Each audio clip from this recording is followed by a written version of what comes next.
अध्याय 23।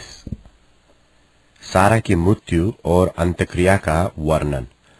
सारा तो 127 वर्ष की अवस्था को पहुंची, और जब सारा की इतनी अवस्था हुई तब वह किर्यतर्बा में मर गई। यह तो कनान देश में है और हेब्रोन भी कहलाता है।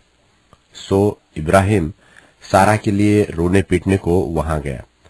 तब इब्राहिम अपने मुर्दे के पास से उठकर हित्तियों से कहने लगा, मैं तुम्हारे बीच पहुन और परदेशी हूं।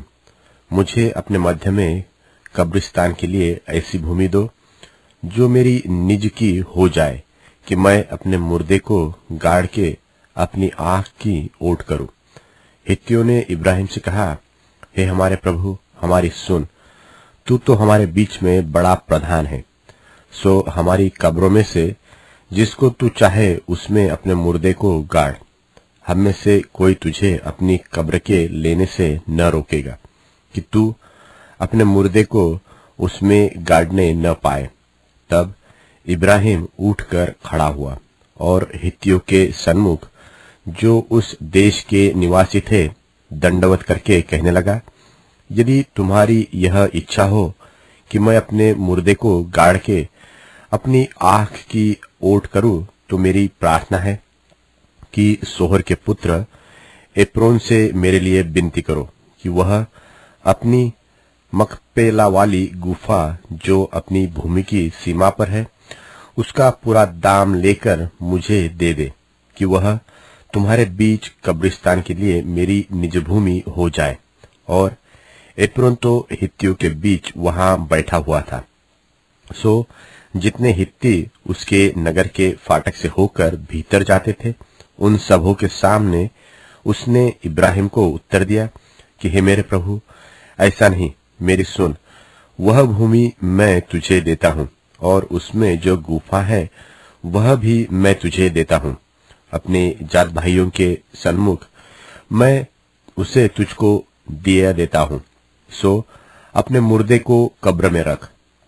तब इब्राहिम ने उस देश के निवासियों के सामने दंडवत की और उनके सुनते हुए एप्रोन से कहा, यदि तू ऐसा चाहे तो मेरी सुन, उस भूमि का जो दाम हो वह मैं देना चाहता हूं, उसे मुझसे ले ले, तब मैं अपने मुर्दे को वहां गाड़ूंगा।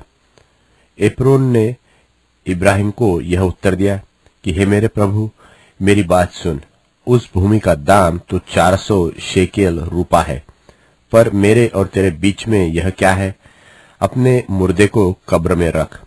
इब्राहिम ने एप्रोन की मानकर उसको उतना रूपा तौल दिया जितना उसने हित्तियों के सुनते हुए कहा था, अर्थात 400 ऐसे शेकेल जो व्यापारियों में चलते थे। सो एप्रोन की भूमि, जो मम्रे के सन्मुख की मकपेला में थी, वह गुफा समेत और उन सब वृक्षों समेत भी जो उसमें और उसके चारों ओर सीमा पर थे, जिसने हित्ती उसके नगर के फाटक से होकर भीतर जाते थे, उन सबों के सामने इब्राहिम के अधिकार में पक्की रीति से आ गई। इसके पश्चात इब्राहिम ने अपनी पत्नी सारा को उस मकपेला वाली भूमि की गुफा में, जो मम्रे के अर्थात हेब्रोन के सामने कनान देश में है, मिट्टी दी, और वह भूमि गुफा समेत जो उसमें थी, हित्तियों की ओर से कब्रिस्तान के लिए इब्राहिम के अधिकार में पक्की रीति से आ गई।